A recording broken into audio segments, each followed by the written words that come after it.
Barbara Elaine Pugh. You solemnly swear or affirm the testimony about to give is the truth, the whole truth, and nothing but the truth. I do.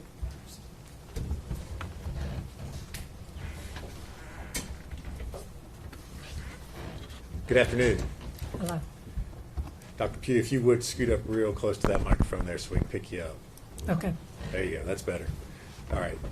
Your full name, please. Barbara Elaine Pugh. All right. And where are you employed, Ms. Pugh? I am currently retired. I'm a pediatrician. All right. And how long were you a pediatrician? I think 37 years. All right. Where did you practice? I own my own practice Premier Pediatrics in Johnson City. All right. And was that an open pediatrician's office back in 2018? Yes, I think that's right. Okay. While you were had that pediatrician's office, did you have a patient there by the name of Evelyn Boswell? I did. All right. And the mother of the child, her name was Megan Boswell? Yes. Okay. How many doctors were in the practice there at Premier Pediatrician? At that time, we had a physician assistant and another doctor, another pediatrician. Okay. So how did that work when you had a patient there at the office? Did one doctor, was that assigned to a specific patient, or was it just kind of on a Well, they could rotational request basis? who they wanted to see, but most often they saw the same one for their physicals, usually. Okay.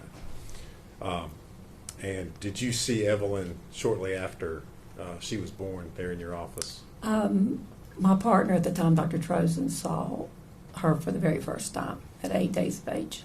All right. And would you all have reviewed her birth records from the hospital as part of your usual protocol in taking her on as a new patient? Yes, and that was in the chart when Dr. Trozen got the information. All right. And you had an opportunity to review Evelyn's chart? Yes. Okay.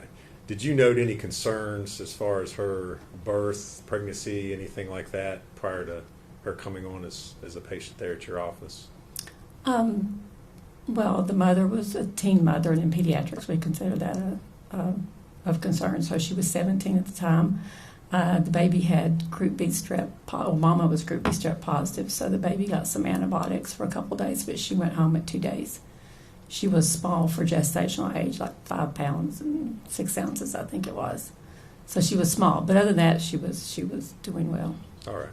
And did you all see her on a regular basis there at your office? Yes, she came for her physicals 2 weeks or 16 days is how she was, but she came for the second visit, and then 2, 4, 6, and 9 months.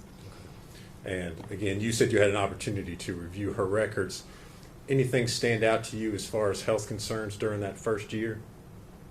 No, I mean, the last time we saw her was for a sick visit. She was about 10 and a half months old. So that was the last visit in October of 2019. But her 2, 4, 6, 9 months visits, in 2 weeks, she was doing well. Okay. She had a few little odds and ends, but they're normal. Okay. No. Developing normal like a Yes, a she was newborn growing would? well, and her developmental skills were very well. She was actually advanced at 9 months, talking some, and she was doing well. Okay. So meeting normal milestones, nothing that Yes. would, as a pediatrician, would give you any sort of concern. No, she was doing well. Okay. You aware that she had a visit scheduled for December the 5th of 2019? That probably would have been it should have been her 12-month checkup. All right.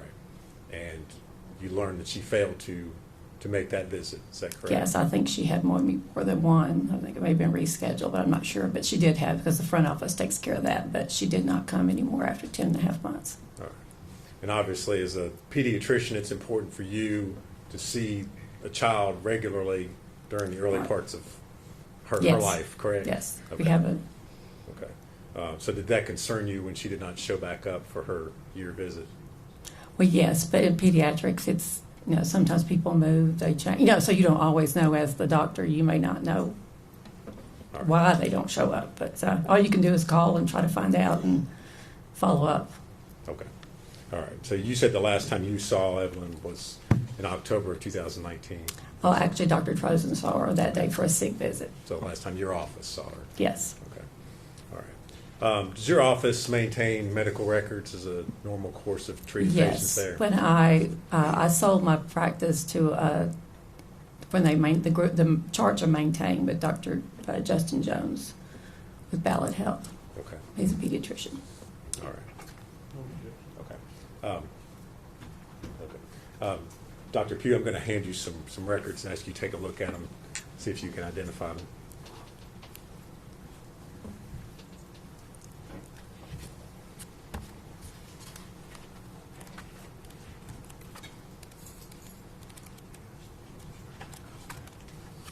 Yes. And what are those? Those are the charts from my office. Okay. And is that a true and accurate copy of the medical records of Evelyn Boswell Yes. that were maintained by your office? Yes. All right. Judge, I would move to make that exhibit 67, please. Exhibit 67.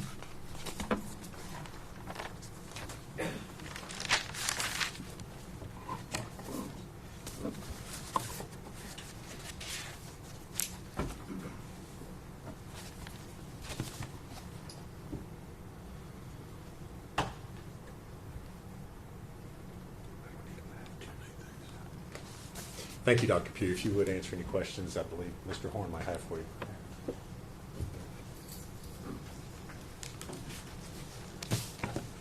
So, all but the first visit, you saw Evelyn. Is that my understanding? Not the first and the last visit, I didn't see Okay, her. last. But you would have had access, so when you did treat her, you would have access to all of her medical records. Yes, they would be in the chart. And as a pediatrician in the state of Tennessee, would it be fair, I mean, is it your understanding of the law that if a pediatrician's examining a child and they suspect abuse or neglect or something that's affecting the welfare of that child, they have an obligation to report it? Yes. And to your knowledge, to the records that were made in regards to Evelyn, was there anything in there that would cause, warrant, or impose a duty to report anything to law enforcement to require to investigate that? No, or I would have taken care of it. I imagine you would. Your medical license is important to you.